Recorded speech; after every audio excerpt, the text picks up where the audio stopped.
Over Freezing Altitudes, The Travels of Scout Shannon, written by Kate MacLeod, narrated by Tia Ryder. Chapter 1. Scout Shannon felt her steps slowing as she reached the end of the long white hallway that connected one airlock to the other.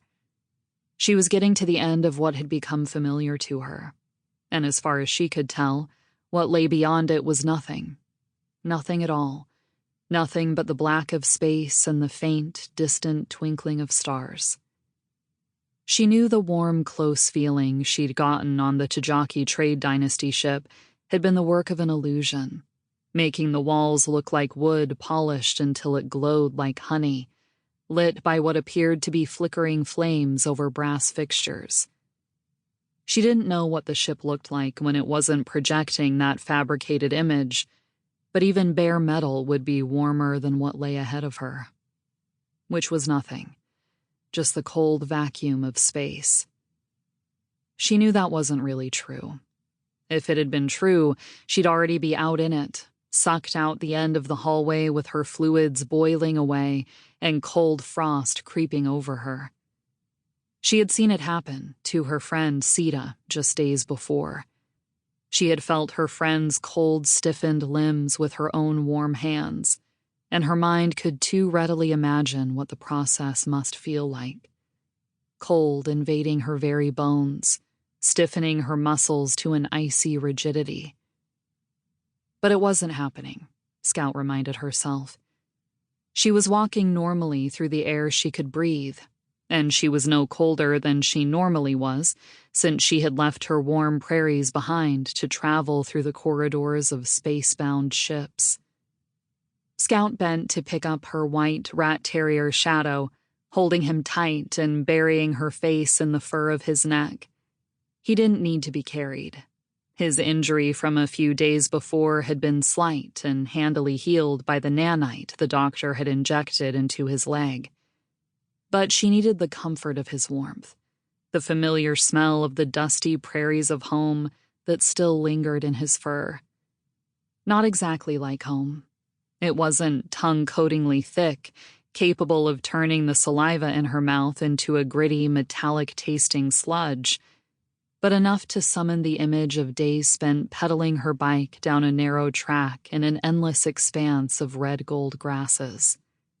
It felt like a lifetime ago. It had been barely more than a week. Her other dog, Gert, was too large to be carried.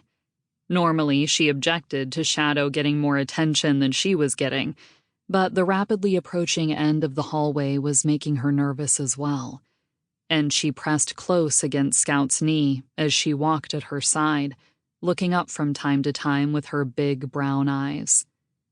Scout bent a little to pat the top of Gert's head and try to lend her a little comfort. Scout didn't have much of it to spare. The 6 tribunal enforcers walking with her were technically human, but not the sort of humans that lent anyone any sense of comfort.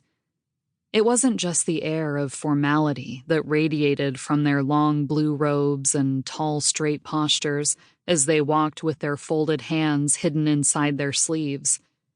All of that was little different from the uniform of an officer, and Scout had known many officers who still did what was needful to put others at ease. It wasn't their silence. Scout had grown used to that, and she had been practicing paying attention to their little gestures and glances, the rapid shifting of micro-expressions that was their chief form of communicating.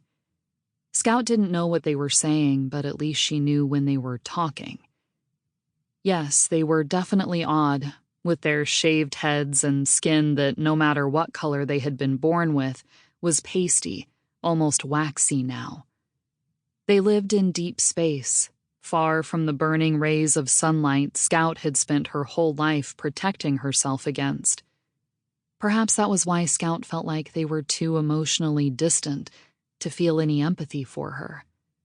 Their life experiences were as opposite to hers as it was possible to get. On the other hand, people had told her the tribunal enforcers had evolved under the influence of some sort of mind-altering symbiotic. Sample complete. Ready to continue?